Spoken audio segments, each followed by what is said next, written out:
I'm Tim. I'm good. How are you? I am good, and everyone here is listening to Loose lips. Mm. Oh, Tim, have we had a crazy week or what? Oh my God. It was fabulous. Yes, just to let everybody know, we took 50 Shades of Gay to Asheville, North Carolina. It was supposed to be in January. COVID was kind of rampant. They pushed it to March. Thank God. Because it was a packed house. Yes.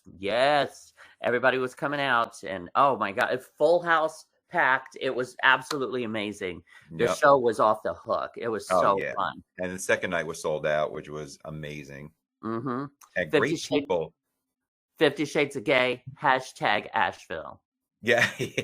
And you know, I have to tell you, got a big shout out to the community out there because they were so supportive of each other. One went down, they had a replacement for us in a minute. The other one went down, bam, a replacement again.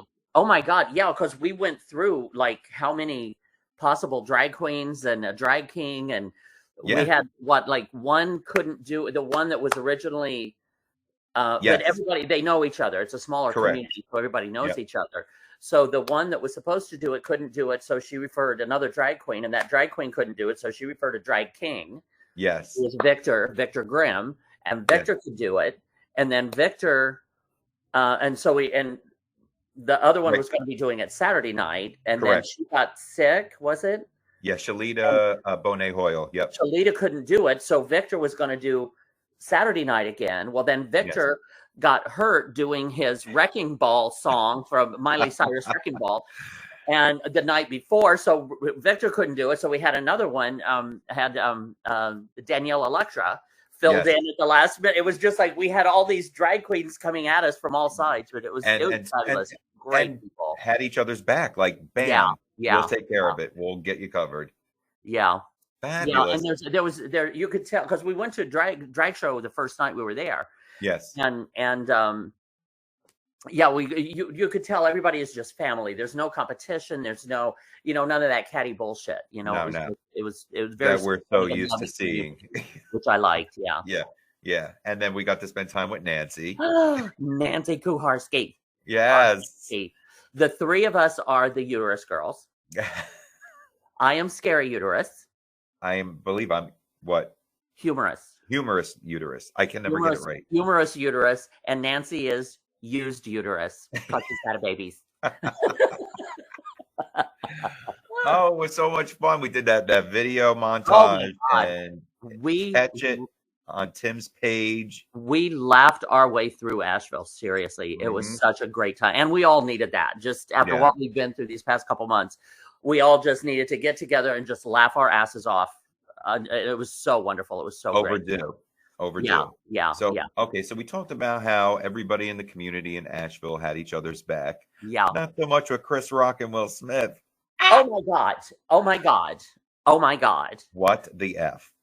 Well, I've got my own theory on all of that. Firstly, Miss Jada, she has always worn the pants in that family. Oh yeah.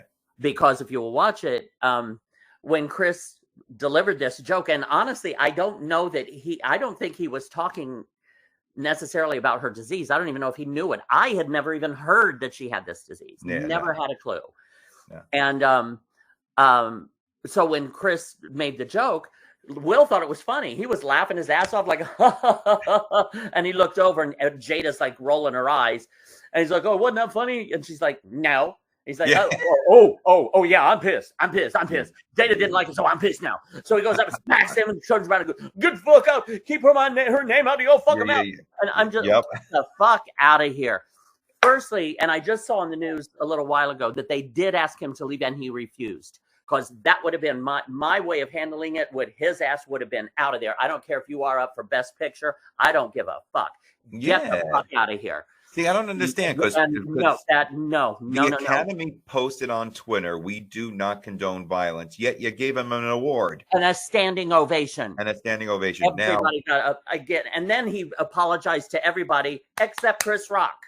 Until a day later. Get the fuck out of here. Sorry, I've never been a big fan of his anyway. And this, and honestly, to be honest, Tim, I thought the joke It wasn't even that funny, to be What? honest with you. And it was dated G.I. Jane. Well, I guess she's doing G.I. Jane too, which I don't know because I don't follow them. No, I don't. I don't. Disease. I didn't know she was doing the movie. I didn't. Whatever. I don't think so. Whatever. I don't really. I said what the joke would have been better. Chris could have called me for a good joke. Right. Exactly. He should have said, Will is finally happy. He's now married to a short, bald man. Yes. Yes. Yes. Right.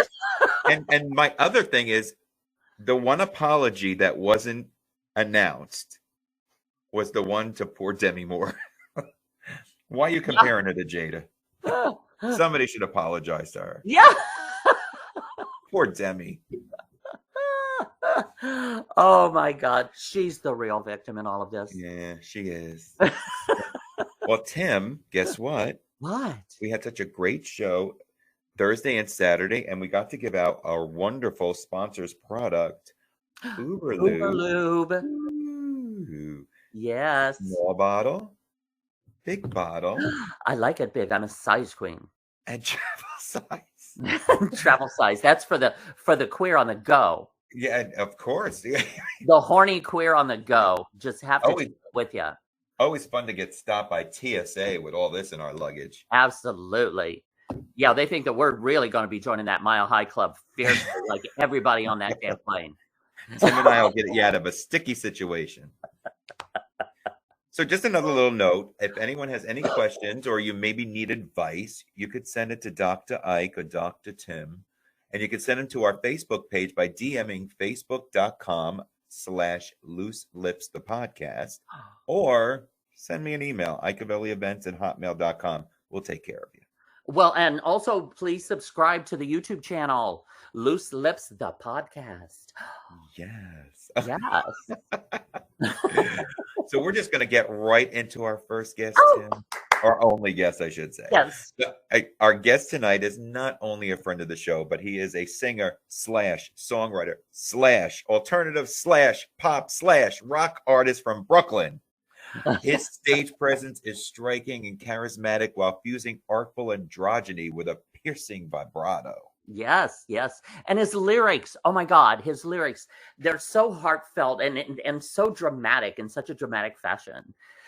He remains committed to his grassroots approach of putting out like raw entertainment, which I love and respect. And he truly brings people together through vulnerability and honesty.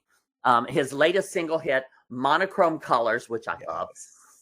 It's out now, and he's got some other news to share. So please welcome Leone. Yes. Thank you for having me, guys. Well, I How are you? I'm good. I haven't had you yet, but the night's young.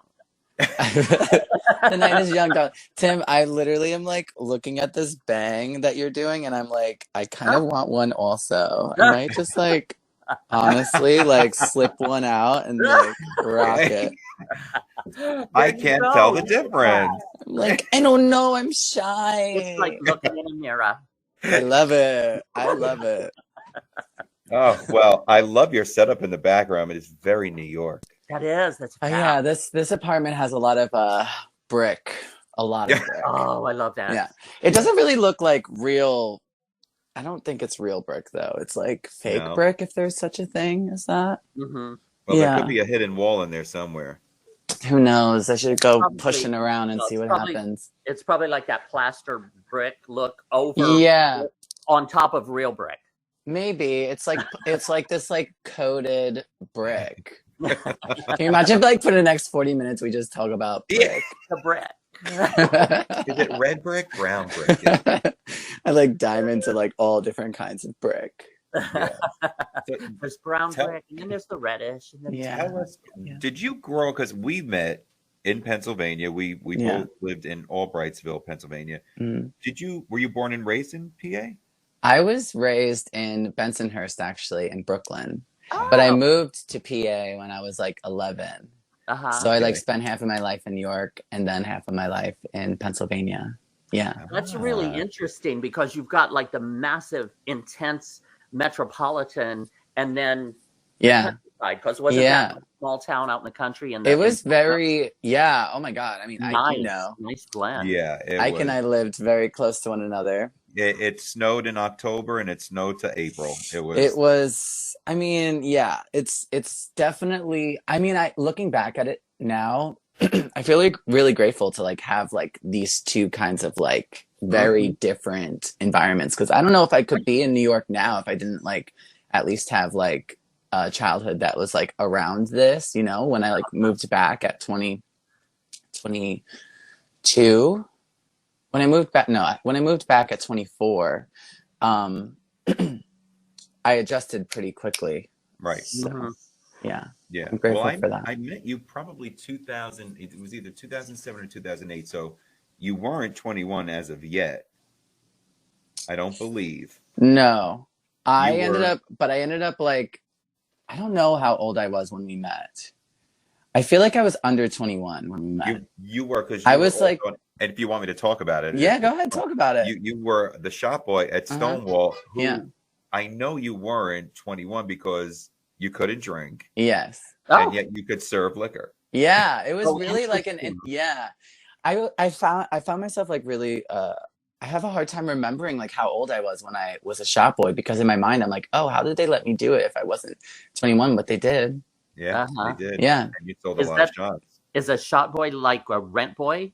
So I will say that I was the only shop boy that never let anyone touch me. I just like really enjoyed like looking like very sexy, but I didn't enjoy like being disrespected or like touched. Right. Yeah. Exactly. Yes. No, I mean, that would be fun. That would be so much fun, because Stonewall is Stonewall. It's legendary. It's iconic. That is truly legendary and iconic. You know? Well, this was actually, Tim, this was the Stonewall in Allentown, Pennsylvania. Oh, you're thinking of the Stonewall in New York. Okay. Yeah.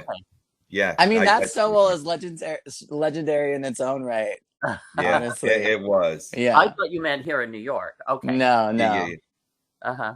No, ours was in Allentown, Pennsylvania. Which is no longer there. Tell me about that. What was that? Was it an extension of the one here in New York? Well, I was thinking about it today. I mean, obviously, like going to this interview and like knowing Ike and thinking about like our relationship and like kind of how we met and stuff, like I found myself thinking about like the Stonewall, and the Stonewall to me was like really like my first time like being around my community and like and finding my community and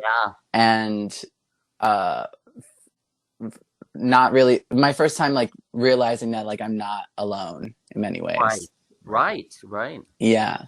So I'm really grateful for that space, actually. So your family was out there. They had relocated in that area. Is that right? We lived in like an area that was like an hour. Everything was like an hour away from anything. Like, yeah, you had to drive an hour to get anywhere. So I was driving an hour to work in Allentown. Wow. And an hour back. Yeah. Wow. Yeah. Well, that's why I had house parties. Everybody house parties, honey. Yeah, we had house parties, and it brought people together. We used to have 40, 50 people in the house because there was nowhere to go. Yeah. Yeah. Well, but that's interesting. So how did you find Stonewall then in Allentown?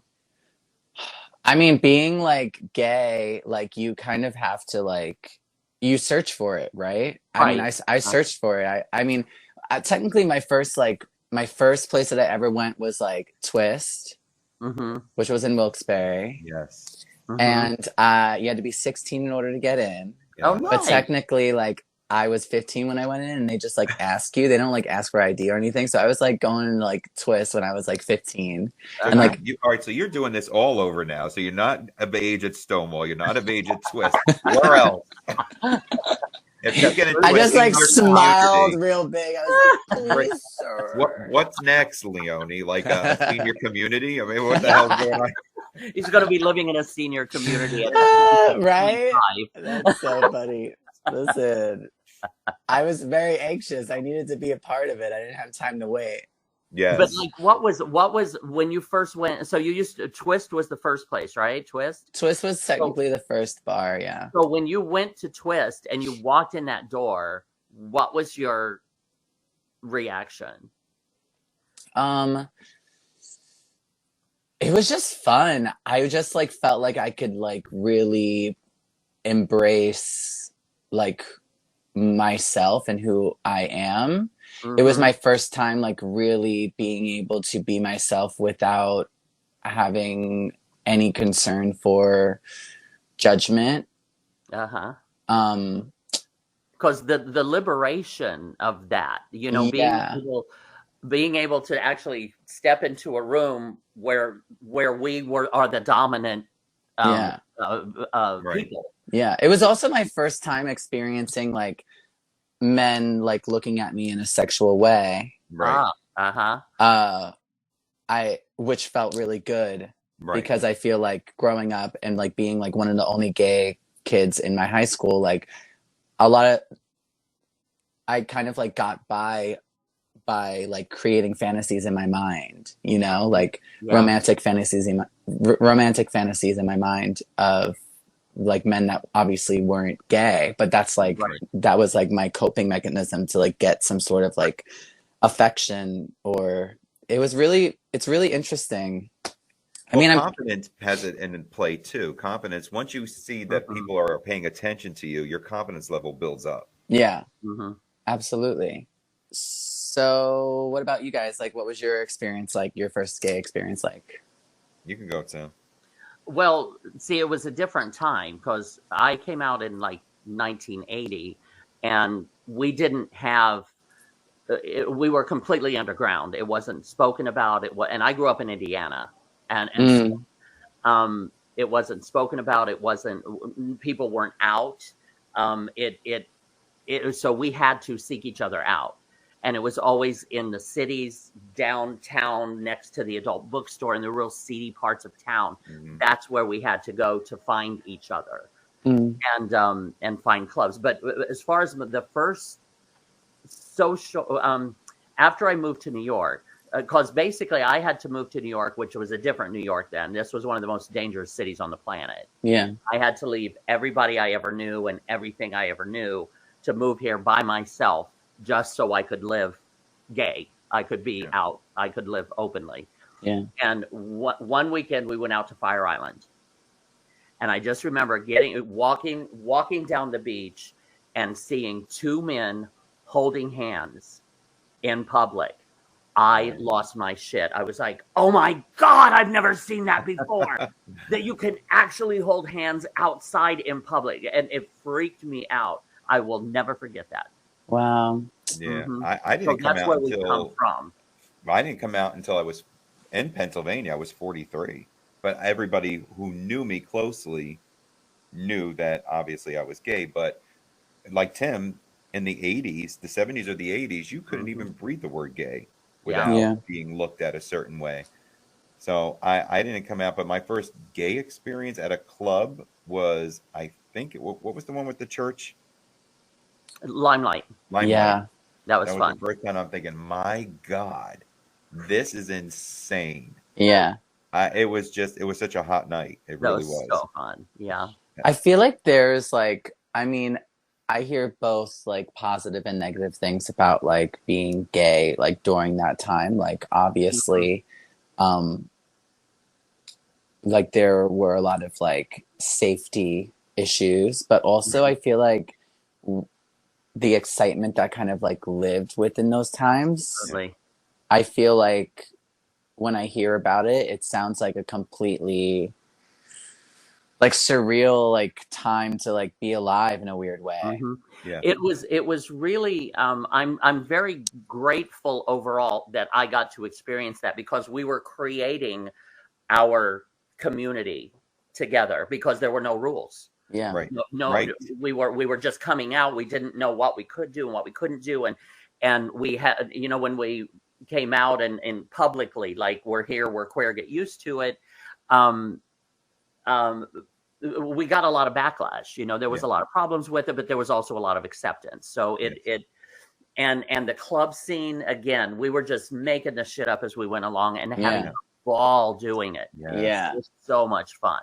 And every night was a different party. Yeah. but of course, then like AIDS hit, and the AIDS epidemic, and that was just absolutely horrifying. Just as we were starting to get up and out there and having our fun, then wham, this comes along, and we all know Lady Gaga thought she solved that problem. He doesn't like Gaga. You don't like Gaga? Oh, she's sucking the life out of poor Liza Minnelli now. I know. I saw that. I was like, I mean, honestly, I think that she was like, okay, for me, I love Lady Gaga, but like at this point of like her career, there's just like something about her that feels like disingenuine. Right. Yeah. Honey, you hit it on the nail. Yeah. But I like don't want to like say that in a way that's like, I mean, ultimately, like we don't really know that, right? Like we have like just the way that it's like kind of comes off and stuff, and yeah, but oh please, Liza Minnelli. I didn't think that she needed to like lean and Lady over. Gaga had the taser. I don't care. Yeah, I don't think that she needed to like lean over and be like, "I got you." Yeah, like for everyone to like hear. Exactly. Yeah. Like it was like almost like it was said for like a show, right? Like in a weird way. They forgot all about poor Liza Minnelli.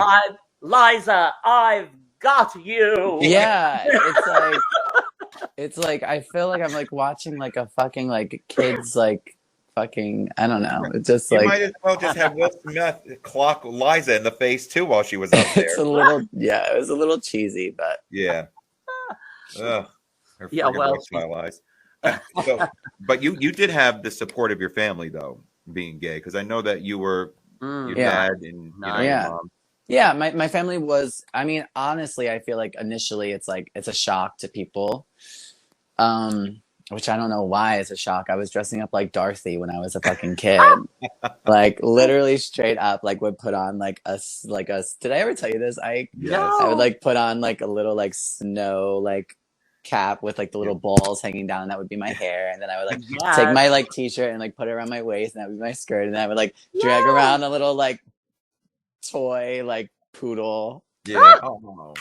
That might have been a little bit of a hint. I know. Well, my dad said that he looked at my mom and he was like, "Lorette, you see this? We're gonna have a problem."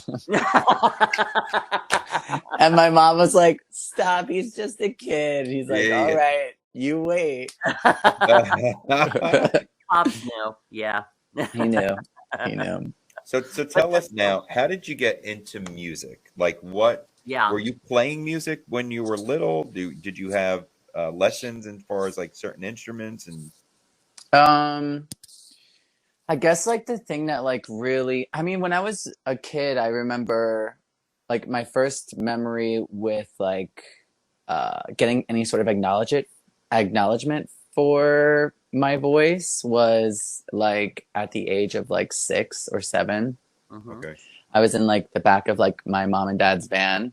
We had stopped in front of like the bagel shop to like pick up bagels, and the music was really low in the car, so I put my ear up against the speaker, and it was Whitney Houston, like I Have Nothing, one of Whitney Houston's songs. She was like my first love, so like I listened to her all the time when I was a kid. And I remember like just like singing like the song with my ear against it really loud, I guess, because like it was in my ear and I was like singing as loud as like what I heard in my ear.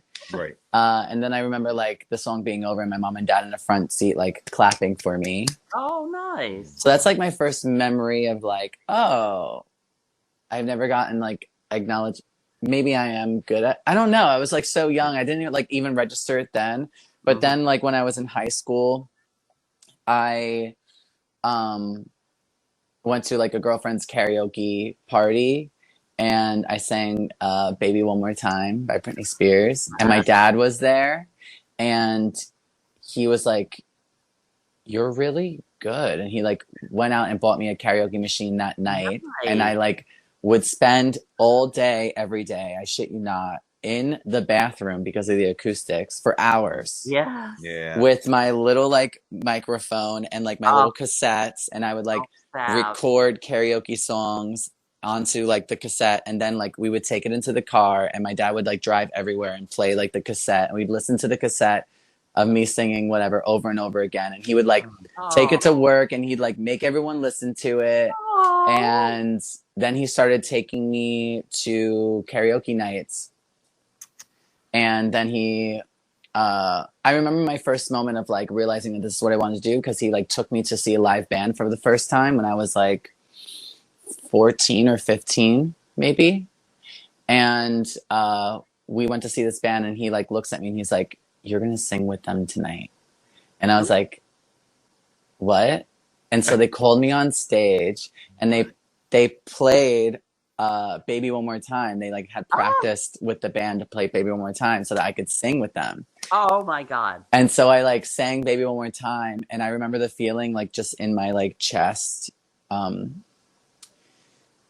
was like the most, I can't even put it into words like what it felt like, but I remember like getting off stage and then like us like going into the car to like head home, and me like closing the car door and immediately like breaking down, like hysterically crying, and him looking at me and being like, "What's wrong?" And I'm like, "This is like what I want to do with my life.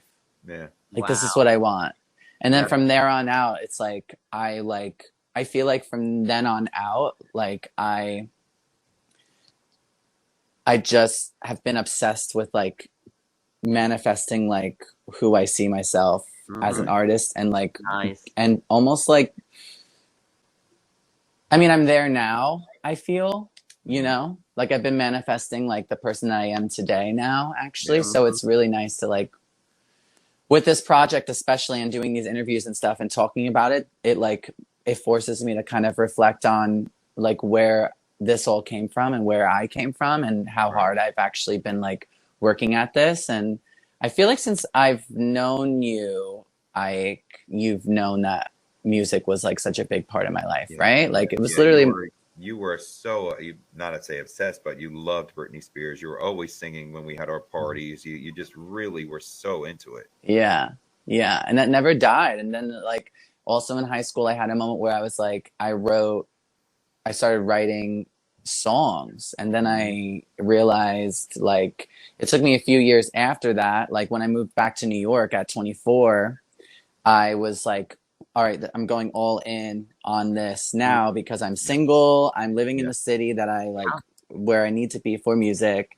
And I remember like going to a couple of auditions and not really knowing like what I wanted to do with my voice. But then like realizing, oh, I don't like singing other people's shit. Like I don't like going to these auditions and singing other people's music. Like I want to create stories that are like I think for me, like what I actually love is being a storyteller. You know, creating stories and then like sharing them with people. You know, like I feel like I have more of a purpose when I being a songwriter than I do singing someone else's songs. I love that. Yeah. So how do you does a song kind of like hit you, or can like one little thing, like you might hear a line or something somebody says and that kind of triggers a... I'm pretty like, I can at this point like dive in pretty quickly if I'm just given like a melody of some sort. And maybe I don't have the lyrics that come to mind first, but the melody will come out first. And then I'll let whatever words kind of come out. Like I'll just like in many ways trust whatever is coming out. And then I'll like either record that, or I'll take a step back and I'll sit with that a second. I'll be like, okay, well, what is like naturally coming out? What is naturally being said in this? And in many ways, like I end up like smacking myself in the face with like emotions that I like have yet to confront. And so like songwriting for me can be like really actually emotional, because I have a tendency in my like everyday life to kind of like, I'm not as bad as I used to be, like, but I tend to like push things down, and music has been like my way of like releasing all of those things. And confronting those things. It's in many ways like a therapy for me. So yeah, that's like my process Mm-hmm. for the most part. So then with your very first song that you wrote, Mm-hmm. do you remember your first live performance with it?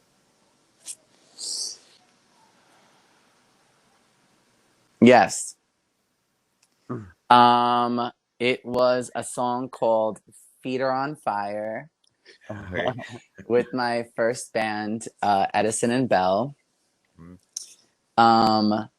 My dad was there, and my dad actually inspired the song because I had gone home to visit, and we were in the car, and I was like writing on the passenger's side while he was like whatever, and I was like listening to like a melody of like this song that actually, that's a lie. I wasn't listening to a melody. I was just writing down something, and the heat was like blowing on our feet. Yeah. Like high, because he would like turn the heat so fucking high on your feet, and I'd like be like fucking like scalding like fucking hot as shit, and so I'd be like, I'm like, Dad, my fucking feet are on fire. Can you like turn off the thing? And he was like, feet are on fire. That you should make a song called Feet Are on Fire. Yes. And so I was like, challenge accepted. So like my first like handful of songs, I really like gravitated towards like the messages that were given to me by other people, and like took those like challenges on.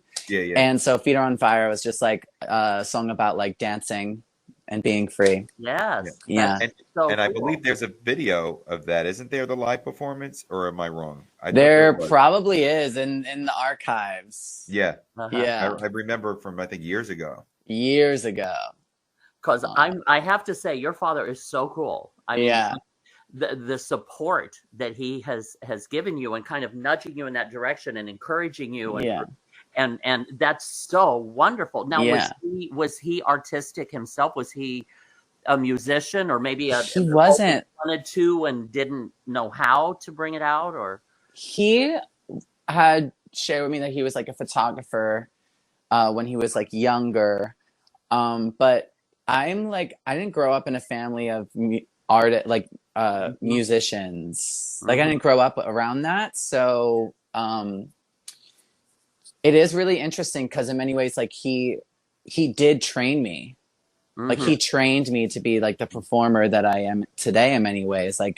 Like sitting in the car and like playing like songs, and then stopping songs in the middle of them, and then rewinding them and being like, listen to this again. He's like, listen to the way that like Barbara Streisand, he loved a couple of songs of hers specifically.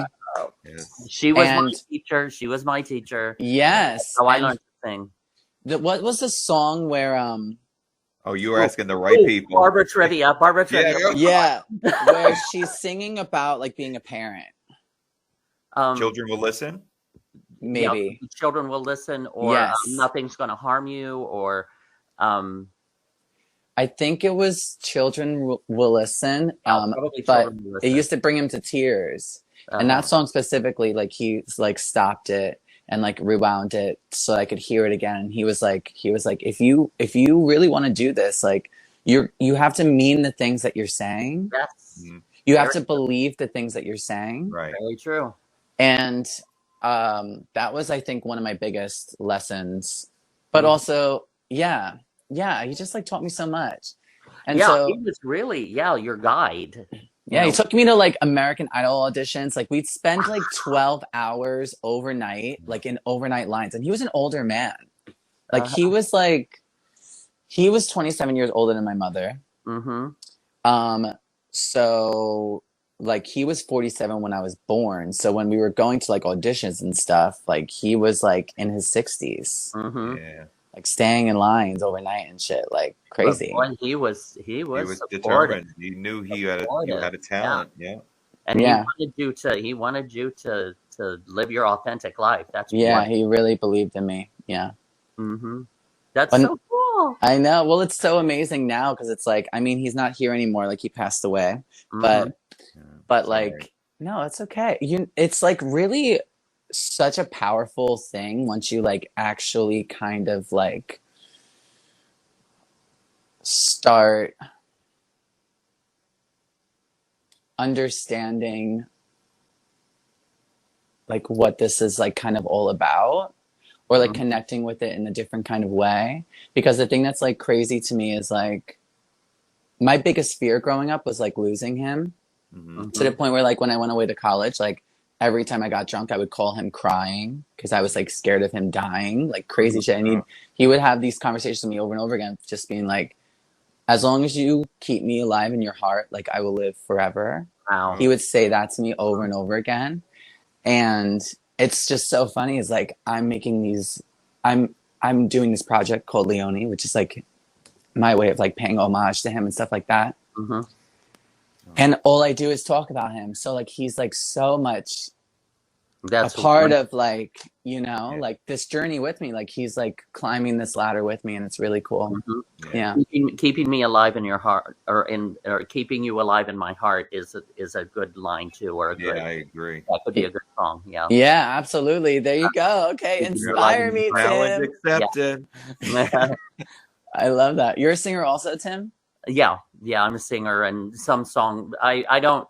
I haven't written a lot of music, but yeah, I've got a lot of songs in here that I need to get out. Yeah. Beautiful. Do you have any friends that play any instruments that can like help you kind of get those things out? Well, yeah, but I need like a producer, somebody that can help me.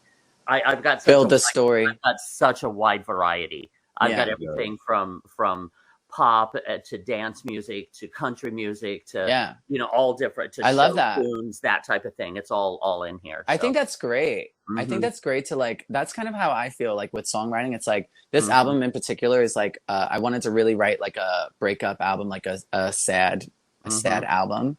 But then I want to do a dance album. I think it's so cool to like not put yourself inside of a box and like exactly, you know, allowing yourself to creatively grow. So I know you were talking about reflecting, and I watched Monochrome Colors with Tim. Yes. Tim watched it with me as well. I love absolutely incredibly produced. Thank you. So tell us about that, the song and how the video. And the video. A lot of it is very sentimental when you're watching it. Yeah. Well, thank you for watching it and love it. Yeah. It is really cool that you've been supporting me all these years, by the way. I just want to say that I love you so much. Thank you. I love you. So Monochrome Colors, I wrote it during the pandemic, and it was after I had to leave my roommates to move in with my partner at the time.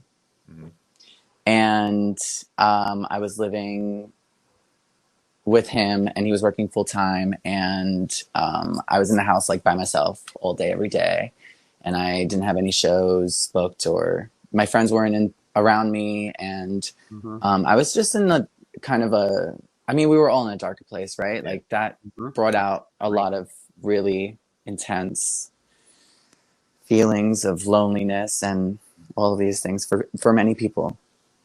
But so I started writing Monochrome Colors because I was reflecting a lot about what this is all about, right? Life and relationships and friendships and things that we spend our lives weaving in and out of, having it all and then losing it all, and then having it all and then losing it all. And the song is just a warning to not take things for granted. And I wrote the first verse and the second verse, and I had the chorus melody, but I didn't have the chorus lyric. And I went to bed one night, and I had a dream that I was singing Monochrome Colors in the air, singing Monochrome Colors. So I woke up and I'm like, what the fuck are monochrome colors? I've never even used that word in a sentence before. Why am I saying it in my dream? So I like looked it up, and it was like lacking in color or shades of the same color. And so monochrome colors is kind of code for death. So death in the air, death falling everywhere, death, ashes and all, death. I thought that we had it all until death falls. and not necessarily like actual death, but death of a relationship. But there's so many different aspects to death of who I am, who I was. Right. You know what I'm saying? So that's what Monochrome Colors was. So for the music video, I worked with Ola Olabi, who shot it, and I brought on some other people as well. Michelle Lee helped me choreograph it. And I just wanted to, first and foremost, it was my first single off of my first solo project ever in my entire life. And so I really wanted to kind of like be like, this is for you, for Dad. And so I really wanted that. I wanted to have childhood memories. I knew that. Yeah. And so I was going through childhood memories that I haven't looked over in years. Years. I had to get I haven't seen any of this footage ever. So I sat down by myself and I went through all of them, and I didn't know necessarily how I knew I wanted the opening scene to be a moment with me and him, but I didn't know what moment that was. And then I came across this moment of me and him in the pool. Yes. And him playing around with me and pulling me into the deep end. He's like, I'm going to take you into the deep end. And I'm like, no. And I'm look over at my mom and I'm like, bye. And she's she's laughing and she's like, bye. And I'm like, I'll see you in heaven. And he's like, and they both laugh. And he goes, how do you know you're going to heaven? And then it clips and it cuts to me doing a line of cocaine on the table. And I just really wanted this intense shift of a beautiful moment, and then how those things don't last. No. Yep. And life beats you the fuck up, dude. And it's it does. And so I don't know. It's and then also there's this question of what is this? What is God? What happens after all of this? What happens after all of this to me, being someone who is queer, who has been told, or by things that I see, that I'm not worthy of going to a good place, when I know that I'm worthy of that? Yep. What does it look like to be a good person? So all of those conversations kind of happened in that. And also I wanted to kind of tie in what was actually happening to me in that moment. This year, this past year has been a really emotional one for me. I broke up with my ex partner, which I think you knew. Anyway, we broke up, and all of these kind of songs kind of poured out of me. They were pouring out during our relationship also. And so I wanted to I just wanted this project to be completely stripped. Okay. And not afraid to show who I actually am and the pain that I've actually felt and the things that I'm actually going through, because I think it's really important for our community that we love each other and see each other kind of going through human things, because I feel ultimately I want to bring us together more. Yeah, so that was the idea for Monochrome Colors. Yeah, that's wonderful. Yeah, because I love, because it was beautifully produced, number one, and I feel like the video brought out the lyrics more. It definitely addressed everything that you had in the song. Visually. Cool. Yeah, I love that. Yeah. Now, one thing, I don't know if Ike really wants me to mention this, but you did know Tyrone, right? Yes. And you heard of his passing. So, again, with the loss and the sadness, and again, I kept thinking of Tyrone as you were talking. Absolutely. I mean, I talked to you, Ike, about that on the phone. About this project and that song in particular. It definitely is for people that are mourning. Right. But, well, that too, and I think what got me emotional too is watching the footage of you and your dad in the pool, and thinking, we don't know 20 years from now where we're going to be. Right. And that's kind of what I got from that video too. And like you mentioned too, we don't know. Yeah. Absolutely. What does the future hold? Well, there's that line that I wrote, which is just like, say that I love you today, because tomorrow's another day. So it's like, just make it a point to like, and it sounds kind of cheesy, but it's the truth. It's just tell people that you love them when you feel it. I agree. I agree completely. Now, another thing, Vivian, darling. Yeah, Vivian, darling. We went to school together. Oh my God. Yeah. I haven't seen her perform. Oh, she's fabulous. I've been following her journey like online, but like after high school, like I haven't seen her. But she looks like she's like fucking killing it. Yeah. Brilliant mind. Amazing. She was our drag queen in 50 Shades of Gay in Rochester a couple times. And we went to see the show that she has put together with the community up there. Yeah. Incredible. She is a beautiful creative. Yes. She went to school for theater, I believe, too, actually. And I was watching her on her journey while she was like learning about makeup and like doing like, I remember like seeing all of those things. Yeah. She reached out saying like that she knew like the both of you. And I was like, what a small world. It's so cool, isn't it? Yeah. Oh yeah. We adore her. She's brilliant. She really is. When she's performing, she stepped up. We needed a drag performer in Rochester. She's our little baby sister. Yeah. Yeah. So tell us, so what now? Now that Monochrome Colors is out, it's a hit single, what's next? Well, I actually just finished one of the final edits for the next music video that's coming out within the next month. Oh, sweet. Can you mention the name? Yeah, I can talk. It's called Talk to Me. And it is, I think, probably I think it's the most personal song on the album. They're all really personal though, so I guess it's really hard to say that. They're all really personal, every song on this album. But Talk to Me, I think that Talk to Me is the one that is probably like, no, I don't want to say that it's the best song on the album. I don't want to say that. It's one of the good ones. Yeah, it's one of the good ones. Well, it's the second single, so it has to be really good. Yes, yeah. I'm really excited for you two to see it. It's very different from Monochrome Colors. Nice. So when can we expect that? So I'm hoping to have the final edit within a week, and I'm hoping to release it by the end of April. Okay. Beginning of May. Sweet. So maybe we can drop it again. Yes. I would love that. And we're actually going to play Monochrome Colors right now. Honey, you'll hurt Daddy. Yeah, don't worry about it. Come on. You okay? You all right?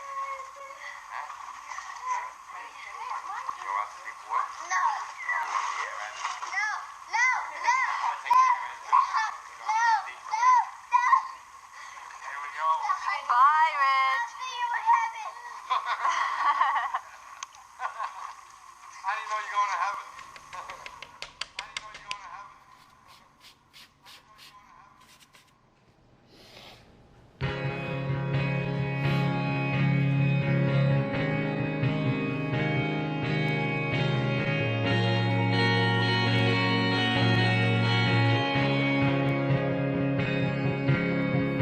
Time to tell me the truth.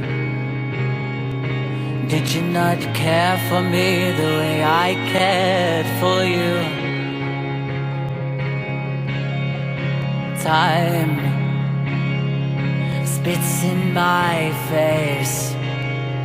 It doesn't care what we had, it was all just a big mistake.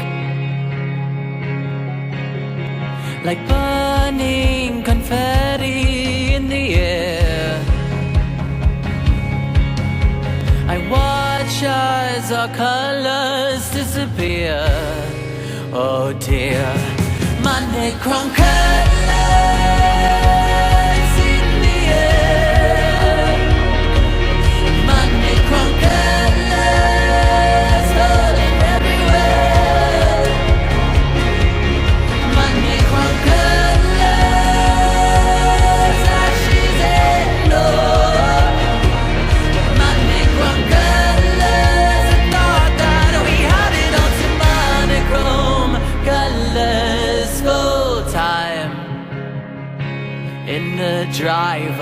seat.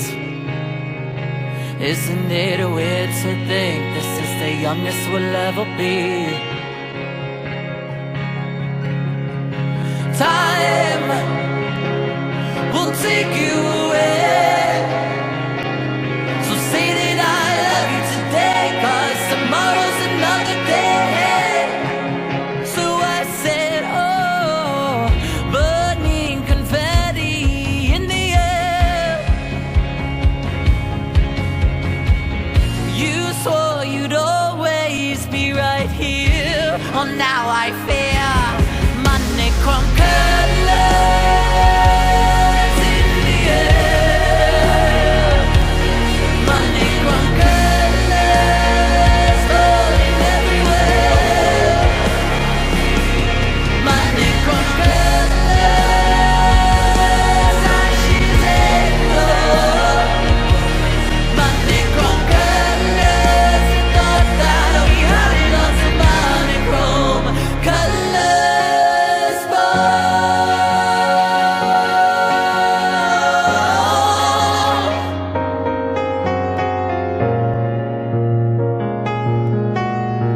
monochrome colors.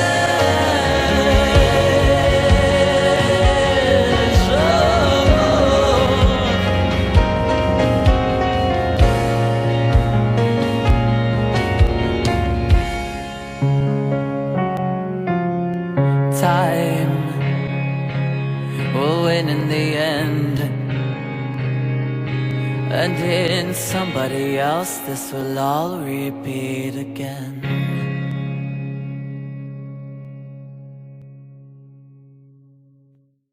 What Oh my a God, great yeah. video. Thank you. Hey. Thank you. Thank you. Congratulations. Thank you. I So put everything into it, so I'm glad that you like it and that. Oh, fabulous. And So proud of you. Yes. Yeah. Thank you. so are you going to stick around now for 2 segments? I'm down. Okay, Absolutely. good. Okay. Okay, so we have a little game called What is Leone Thinking? I'm so nervous for this. It should be. Okay, tell me all about it. Okay. Well, basically, what we do is Ike will give you 2 choices. Mhm. Like, we'll practice with this one, and then you don't say anything, and we'll write down what we think you're going to say. Oh, I love that. And Add then, the 2 then words. okay. So just as a practice, Okay. hot or cold. Don't say anything. Okay. Oh, wait. Okay. I'm ready. So hot or cold? Hot. Hot. Fuck. Oh, I mean, I was gonna say cold because I love like an iced coffee, but I hate everything else cold. Okay, cool. That's All right. basically So it. just so you know, Tim always wins this game every single episode. So if I lose this one, Richie, we won't be talking. We're gonna be you better fucking win this one. Are you out of your mind? Yeah. I know. Okay. Prince or Michael Jackson?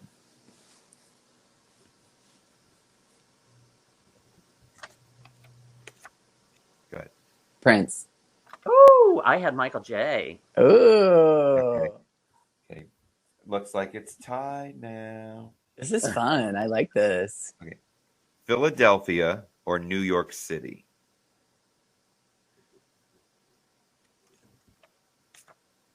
New York City. Bam. I was gonna say Philly just to throw the both of you off, but yeah. Not nice. Not nice. Beach vacation or ski vacation?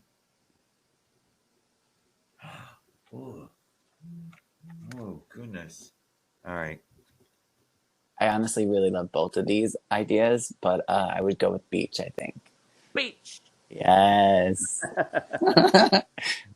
Okay. Handcuffs or rope? Ooh! Don't get me all turned on over here, baby. Uh-huh. Bye, Tim. Good. Handcuffs. Cups. Yes, honey. Right. And last one, live or recording studio? Oh, that's a hard one. Oh, wow. Okay. Ready? Yep. Live. Fudge. Yeah. I love both though. That's really a hard one to choose. All but right. So Yeah, hold I up. agree. yeah. But that would be mine too. I love live performance. Just because of the energy exchange between. Exactly. Yeah. The immediate reaction and Yes. love that. But the recording studio is such a special place too. Like I really Right, feel like right. you should. I really want It you is to very like figure out how to find a producer that can like help your visions come to I mind. would At love least that. a single. I could help you connect with someone if you Oh want my after this. God, I would love that. Yeah. Love that. Okay, we'll talk. Thank you. Yeah. So, all right, we have two questions. One came from Billy. He Mhm. says, "Do you travel outside to perform out of New York City?" At the moment, I do not, but I'm definitely planning on going on tour with this release of this EP. I'm hoping to also do a European tour eventually. So. Nice. And Yeah. perhaps maybe 50 Shades of Gay. Absolutely. Hello. I would love that. Where do you do it at? Oh, we're traveling around the country with it. Are you? Yeah. Yeah, we Okay. just got back from Asheville, North Carolina. Yeah, we just We're did a gonna be in sold out. Chicago. Yeah, and you were saying Asheville. Oh, Boise, cool. Idaho. Okay, well, when you're in New York next, I will definitely perform. Oh, I would love that. Yeah, Tim and I would be like, yes. absolutely. All right, we have another question. This is from Corey, who said, "Would you ever do a live album?" Ooh. When you say a live album, it's still a recorded album. It's just Right. more of a live sound. Got it. At the moment, I'm not thinking about that, but yeah, absolutely. Yeah, because if you're at a venue and you got a great turnout, Yeah, and the performance is so spectacular, it would be nice to have it, put down on. Yeah. yeah, That, yeah. absolutely. I mean, I should first get my EP out before I think about a fucking. Oh yeah, like down the line. Yeah. Oh, absolutely. Though. Yeah. I definitely want to like. I have a lot of ideas for reinterpreting the songs that are already written, stripping them down, doing acoustic versions of them. Yeah, I have a lot of ideas that are Nice. brewing. Yeah, that would be amazing. Yeah. That's We so have cute. We great have little time with you questions. today. Oh my God, this is so amazing. So tell everybody out there where they can find you. If you have upcoming dates, let us know everything. Well, I actually have a show this Saturday. You guys should try to come if you are free. It's on the Saturday, April 2nd at Brooklyn Made in Brooklyn. And then I have a show on April 13th at Heaven Can Wait, which is in the Lower East Side. Okay. And then I have 2 shows in June right now. But I'm probably going to be booking more. You could follow my stuff. You could follow me on at Project Leone on Instagram. And I also have a website now, which is projectleone.com, which has all of my show dates and links to music and all of that stuff. Yeah. Oh my God, so happy for you. You have no idea. Yeah, thank you, Ike. Oh, Thank you being our both. guest. Yeah, this was so fun. I knew this was going to be fun with you too. We got to reminisce a little bit when we were both 20. Yeah, when we were both 20. Yeah, hello. Thank you so much. And this is the part where we wave goodbye. Oh, Okay. Thank you, Leone. Love you. Love you too. Bye.